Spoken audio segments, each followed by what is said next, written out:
What's going on, everybody? Johnny Bannon here at Trepa Technologies, and in today's video we're going to be going over VPNs. So we're going to finish up domain 3.5, domain 3 in our Network Plus series. If you like this video, you like the content, like, subscribe, share with your friends, and let's go ahead and jump right into it. So I'm going to scroll over here, get my face out of the way, and let's go ahead and jump into it. So the objectives of domain 3.5. It's all about VPN. It's all about different connection methods and how we can either connect the things internal into our intranet, into our enterprises, or how we create those connections, okay? So when we dive into VPNs and different connection methods like SSH, the GUI, the API, it's important to note that from the Network Plus perspective, we're looking at this from the enterprise, okay? So you may download PIA VPN. You may get NordVPN on your computer. And you may use that when you browse the internet because you heard that makes things safe. And there is some level of truth to that. Now, I'm not going to break down VPNs for like the common everyday user. I'm going to break it down 1 to fit the Network Plus exam, but 2 from the enterprise perspective. When VPNs were originally used, it was to connect enterprises. It was to connect networks over an untrusted network. We mean untrusted like over an ISP. So if I wanted to RDP into a desktop at a remote site from my HQ site, I would need a VPN, right? I would need a VPN to do that. So that was the original use case of VPNs. It wasn't all about, oh, hide yourself from the ISP, hide this, protect yourself when you're traveling abroad. You want to access content in Germany, put a VPN in Germany. That's what it does. That's what it ended up being for a lot of the common users. It gives that general protection for the everyday user. From the Network Plus perspective, we're looking at it from an enterprise level. As in, if I have 2 sites, my HQ, I have multiple spoke sites, how do I get those users direct connections? How do I get my spoke users to connect to my on-prem data center here directly, right? Not through some sort of cloud service, through the ISP, but mimic a direct connection, use a VPN. How do I get my remote workforce, my hybrid users, to get access directly to the enterprise in our intranet? Well, we have a VPN, a client-side VPN, or what the Network Plus exam calls client-to-site, but that's our roaming user, right? That's our remote worker. So let's go ahead and jump into it, okay? So first thing we're going to talk about is a site-to-site VPN. So a site-to-site VPN connects entire networks at different locations. This is typically going to be between physical network hardware, or, I mean, it can be virtual, excuse me. This is between, because this site-to-site VPNs are done in the cloud as well. This is between network infrastructure, though, okay? Whether that be a VNet in the cloud or actual routers, firewalls, sitting on-prem. So in a traditional network, and the way we typically learn it is, hey, we have Office A over here in Phoenix, Office B in New York City. We have 2 sites, and we need to directly connect those 2 sites.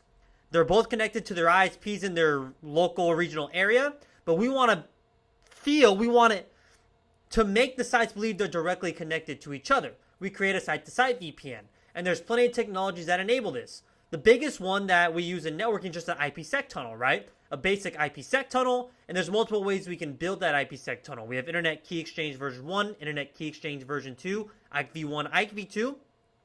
In the Cisco world, I'm sure other vendors use this as well. We have GRE, Generic Route Encapsulation, which is going to do exactly what it says. It's going to put a new IP header on our original layer 3 header.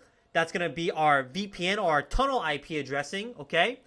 And it's just used to connect branch devices typically to our central headquarters, okay? Site to site. If you're wondering, am I building a site to site or a client remote worker VPN? Well, if you're in a router, if you're in a firewall, setting up IPsec tunnel or any type of, this could be a point-to-point layer 2 point-to-point tunnel, that's a site to site, okay? So usually this is done at routers or firewalls. And typically, VPNs are also going to offer us protection, but not always. So we're going to learn about this when I do this quick lab with you guys, is that not all VPNs offer protection inherently. Originally, VPNs were just to mask your IP header, okay? Make it seem like you're coming out of a different hop. Tor web browsing does this, where when I set up a VPN, it masks my original IP header.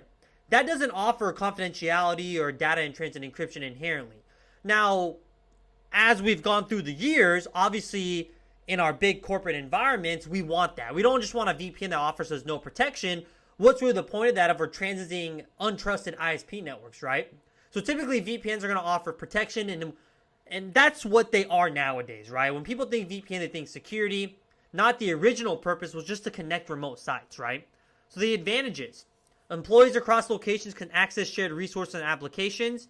Improved security, right? We do get some improved security, especially if we're in a full tunnel kind of setup where all the traffic is encrypted.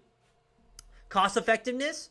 So organizations avoid the cost of dedicated private links by using the public internet. And what we mean by that is, the great thing about a VPN is we don't have to buy a dedicated circuit that maybe transits the entire country at a very high rate. We could just use whatever public ISP we have there, a broadband connection that costs us $200 versus like an MPLS circuit or like a T1, T3 circuit, hard line that says connect San Diego to Phoenix, Arizona through that hard line. That would be like our own dedicated connection.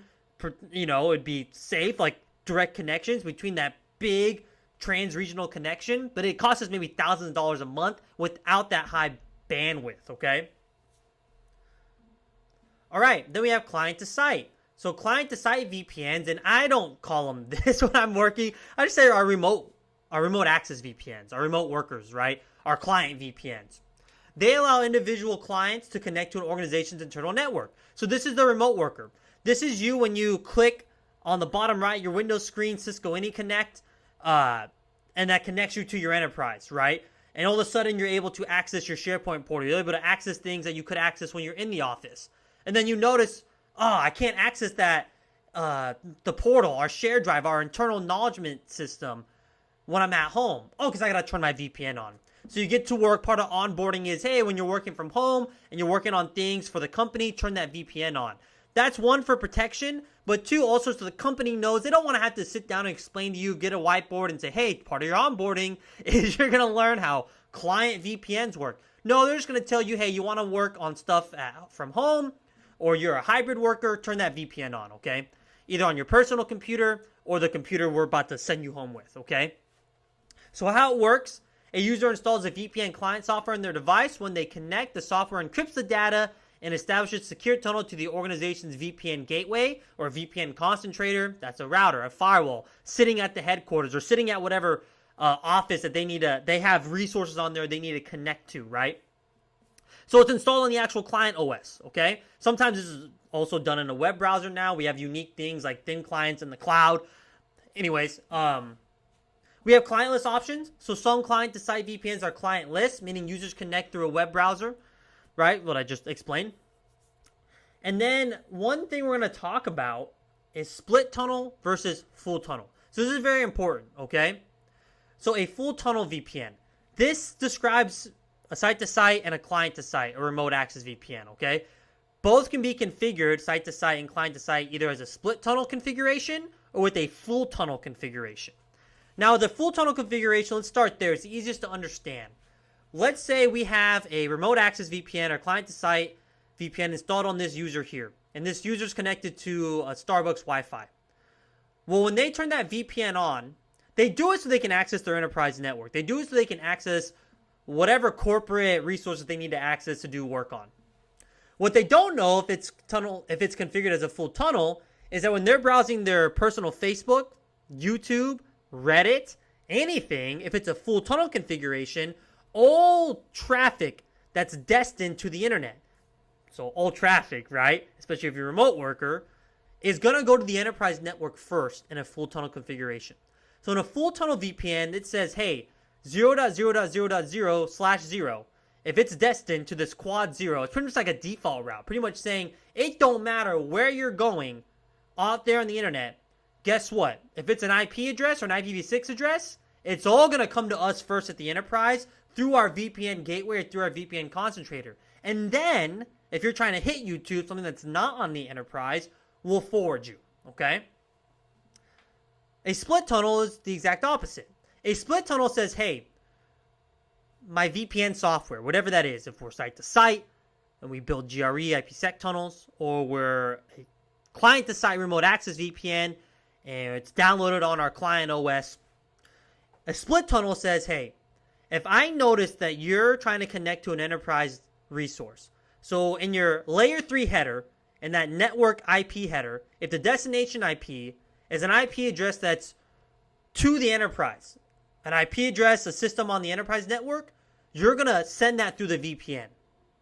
If it's anything else that's not the enterprise, you're going to use your ISP, your regular ISP connection, whatever that may be.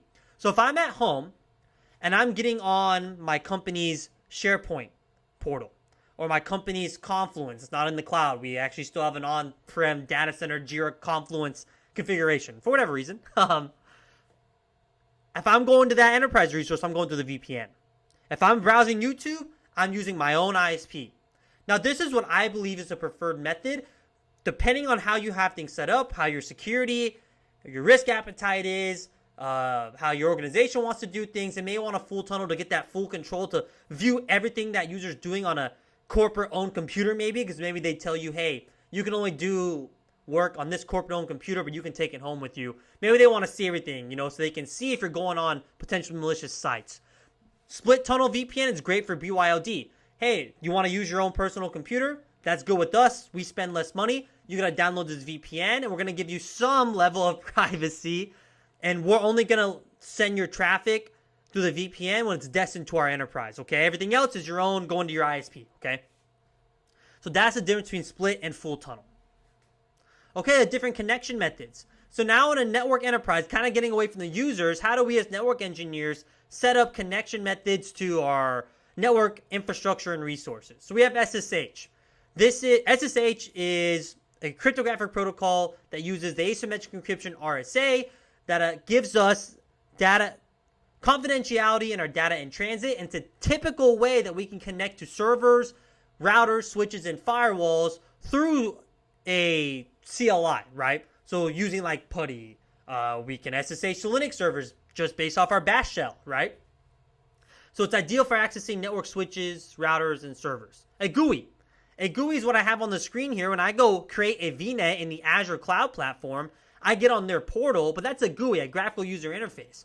Your desktop is a GUI, a graphical user interface that allows you to interface with the operating system to get work done.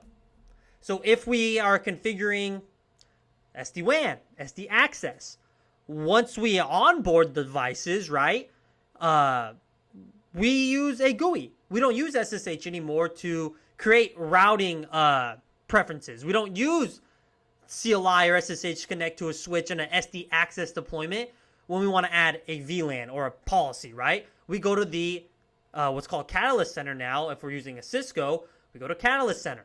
My Ubiquity router, my Dream Machine Pro here, I don't get into it and start typing in commands like I do on a Cisco CLI.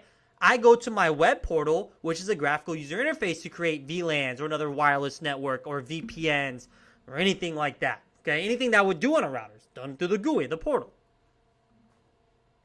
Okay, an API.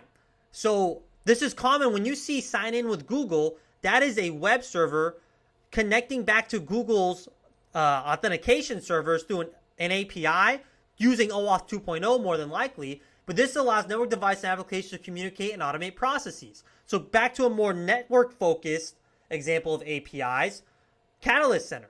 If I'm a northbound device, my northbound interface, I can use Postman to create an API request to Catalyst Center that may be giving me information about my underlay, about all the switches in my environment, okay? I can do that through the use of REST APIs, okay? And then, of course, console access. This is direct connection. This is old-fashioned. Maybe we don't have, before we even get to zero-touch provisioning, maybe we have to console into a switch on boot, put in a base config, and then plug that switch in, cable into the wall jack, and then we do zero-touch provisioning, right? Console access is that direct access that we need when we first set up out of the box networking infrastructure. And that direct access sometimes is still what we need to do. If we have a switch that just dies on us, for some reason the flash drops the iOS, right? It's happened before to me when power outage, and then it was on one of our big ASR 1006 platforms, a huge router, our core router actually. We had a power outage and it dropped on us. And we had to re-image that router essentially. Now, some of you network engineers will be like, what do you mean re-image? It's not a computer. You know what I mean. We had to use a console cable and actually, yes, through the serial connection, put in a new iOS into our core router ASR 1006 platform using the console cable. So Direct access is still a part of not every day, but it's still part of your job as a network engineer to know how to do, to console in using a terminal emulation program like PuTTY, Secure CRT, Super PuTTY. Okay, a jump box or host. Fun fact, in Azure, this is called Bastion. But anyways, we'll move on. A jump box. This is it's kind of like almost a man-in-the-middle attack, but it's not malicious. It's not an attack, but it is a man-in-the-middle. So what we're looking at here, let's say we don't want to let even admins have direct access to some of our infrastructure. For example, on our picture here, let's say we have our OT, Operational Technologies, our industrial control systems here, and our enterprise data center. Maybe we don't fully air gap, we want true segmentation. So our OT and our IT separated by this firewall, and instead of letting management, remote management, go straight into those environments, they got to go to this jump box first. So they will RDP, SSH, whatever kind of connection to that jump box, right? Whether it's on the bash shell, terminal line, or it's a GUI using like remote desktop protocol. And then from that jump box, we can access these different environments, okay? So it's between the user's network and the target network. It's a secure gateway, essentially. Think of it as like, that's the guy telling you, that's the bouncer, right? Saying, hey, you can't come into the club, show me your ID. Oh yeah, you're good to go. Now you're allowed in. It's not a firewall though, right? It's not a firewall. That's just permit, deny. That jump box is kind of more accurately what you're going to RDP into. And then from there, you can get to those resources. On enterprises I worked in, instead of having our computers be the only thing with admin stuff on it, like Active Directory, to get into the Cisco UCS chassis, things like applications we needed, we had a jump box that all of our admins could get to, and in that jump box, it was every single administrative tool you would ever need on our enterprise, okay? And it was awesome. And it was just a way for us to get in there and then do our administrative things, okay? In-band versus out-of-band management. So in-band management. This uses the same network channels that handle regular data traffic for managing devices. Out-of-band uses a dedicated separate channel. So I can list these advantages, limitations, but let's just go into it, right? So this would be in-band, where I have a user connected to my switch right here, right? You can kind of see in this image. And I just SSH. That's in-band. I'm in the network. I'm on the same data VLAN, or I have access to that management VLAN. I can just directly SSH to all this stuff in my data center here. But what if I'm a remote workstation? Maybe this remote workstation has a connection to an OOBM platform, and then from that OOBM platform, I can access all this. Now, you may say, what's the difference between that and a jump box? It seems very similar, right? But it's just a separate channel exclusively for management traffic, okay? It requires additional infrastructure. Management traffic is separated from the regular data as well, okay? So you kind of have that separation, so there's no risk of interference or attack. Now, guys, when it comes to the exam, you just got to know the differences, right? You may say, like, whether or not you call it a jump box or out-of-band management.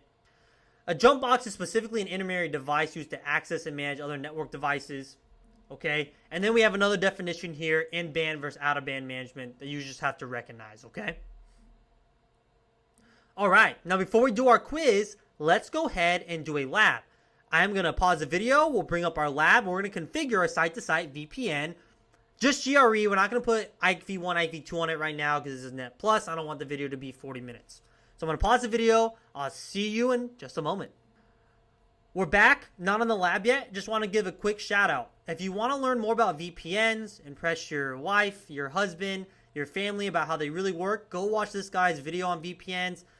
I didn't relay all the information he does because, again, we're more focused on enterprise stuff. But he talks about just your regular everyday VPN and what it actually does and how it actually offers you protection or how it doesn't. Great video. Best video on YouTube about VPNs. Just a quick shout out. Okay, now let's get into our environment here. So let me bring up my pen. So here's what we got going on here.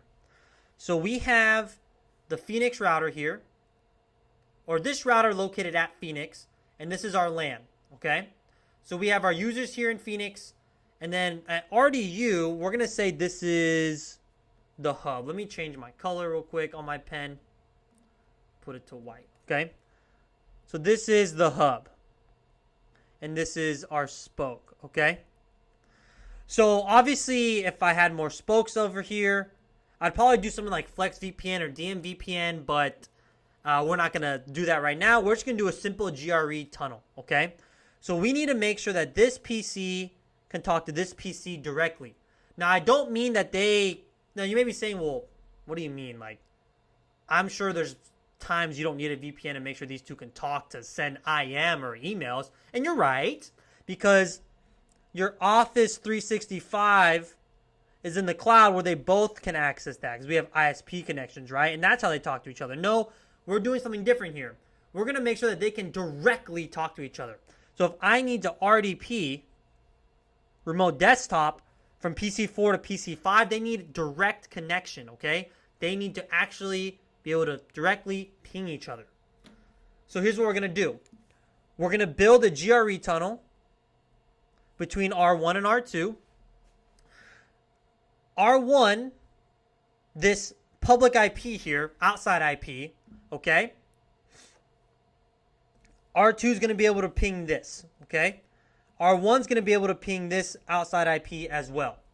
As long as we can do that, we can build a tunnel, meaning we know how to reach each other's public IP addressing so that we can put our private IP addressing traffic tunneled through this VPN or this site-to-site VPN, okay? So that's the end goal here. Now, in the background, I built a static route from R1 to R2, R2 to R1 through this ISP, which is just another router, right, with IP addressing. So we had that connectivity already. We can ping each other from R1 to R2, but our LANs cannot ping each other, which is what we want, right? Our LANs can't ping each other. It wouldn't be able to do that in the real world anyways. We can't go talk to an RFC 1918 private IP, okay? Directly, right? We have NAT and all these other things, ISPs, block the RFC 1918 address inbound, okay?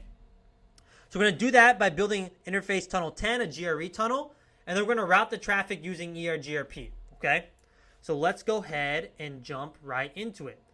So I'm going to bring up, here is PC4. You can see its IP address. This is sitting on LAN 1. Here's PC5. Now I'm going to bring my face into here because I'll probably use this for social media stuff as well, okay? Okay, so we see PC4, PC5. Can they ping each other? Now, I'm pretty sure I deleted the configuration already of my tunnel, but just to make sure, I'm going to go into this router and type in show IP interface brief. Okay, it's done. Now, remember, this is a CompTIA exam, so do not worry. This is not going to be on the exam. This is a little bonus. If you want to skip this and go to the end of the video to go over our little practice exam, you can. Okay, so we can't ping. So let's make this happen. So R1, first thing I'm going to do is I'm going to ping the outside IP of R2, which is 35.50.0.0. So we can ping it. So you may be wondering, well, if you can ping R2's outside IP, how come you can't ping the internal? Because if we look at our routing table here, we don't know about it. We don't know where to talk to 192.168.10.0, okay? So we're going to build that VPN, so we do. We're GRE tunnel. And just to kind of hit it home, if I tried to ping this and I source this out gig 03 where my LAN lives, we can't reach it. We're not going to get any reachability, okay? Cancel. Control C. Okay, it's not going to do that for me. That's okay. So let's go ahead and get started. So the first thing I'm going to do is I'm going to type in interface tunnel 10. I'm going to put my tunnel destination. So my tunnel destination is going to be the outside IP address of R2. My tunnel source, that's going to be gig 00, okay? That's going to be my outside IP address, okay? Which is gig 00, yes it is. Next, I'm going to do my tunnel mode. Tunnel mode GRE IP. So we're doing generic route encapsulation, okay? Which doesn't offer us any confidentiality or data in transit encryption. Next, I got to do the tunnel. It's just another interface, right? I'm creating a VPN, a site-to-site VPN.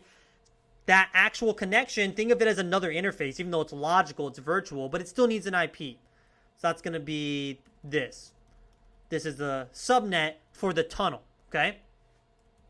Now, last thing I'm going to do here is I'm going to set up my ERGRP statement. I'm going to do router ERGRP 50, and I'm going to advertise my tunnel network with the wildcard mask /24, and I'm going to advertise my LAN, right? Because the goal is to get our LANs to talk, because I want to be able to RDP and access company resources between each other.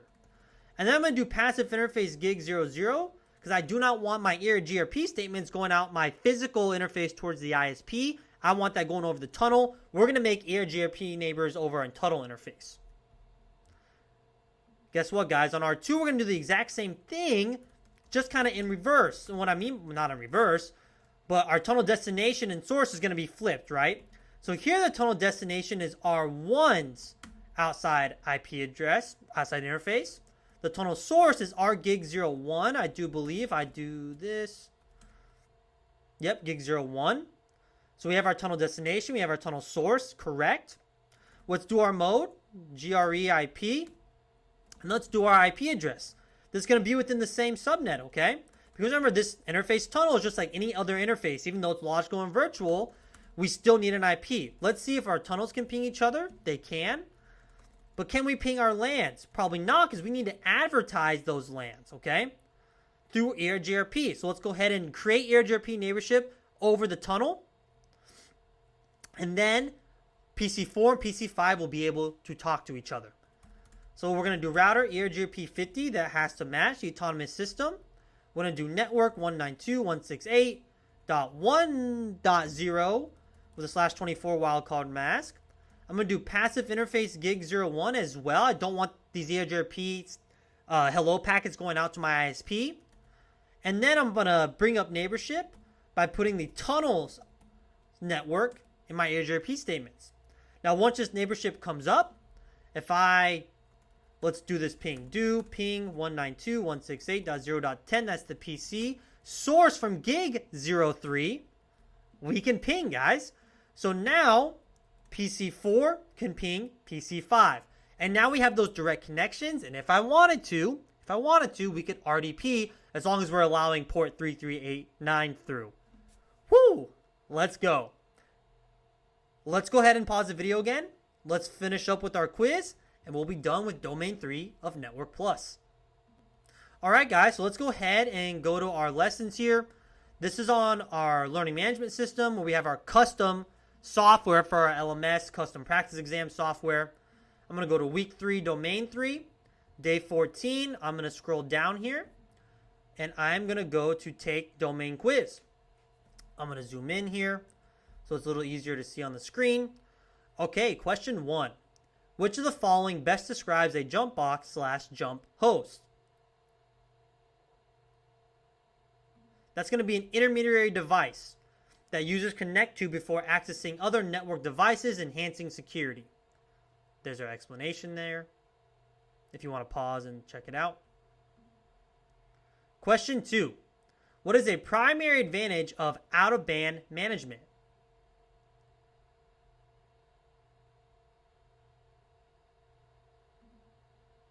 We're going to go with B. It provides a dedicated path for management traffic, allowing device access even if the primary network is down. That's something I didn't mention in the slides. I'm glad we've hit that point here. There's the explanation if you want to pause and read. Question 3. Which connection method is ideal for automating network management tasks and interacting programmatically with network devices? That's our application programmable interfaces, right? API. If you want to look at our network as infrastructure as code and programmatically troubleshoot, monitor, manage, and deploy. Explanation if you want to pause and read. Question 4. Which of the following best describes the purpose of a site-to-site VPN? That's going to be B. To connect two separate networks at different locations over a secure tunnel. And there's our explanation if you want to pause and read. Question 5. In a client-to-site VPN configuration, which of the following statements about split tunneling is true? It's going to be A. Split tunneling sends only specific traffic through the VPN, while other traffic uses the user's regular internet connection. That's exactly what it does, right? If you're connected to the enterprise, go to the VPN. If not, go to the internet. Now let's view our results, and let's go. We have 100%. So I want to thank everyone for viewing. Like, subscribe, share with your friends. Make sure if you want to get access to the LMS, hit the description link below. It's only $69 to get access to our full LMS platform with bonus videos, full practice exams, and flashcards coming January 2025. So I want to thank you for viewing. We'll see you in the next video when we go over Domain 4.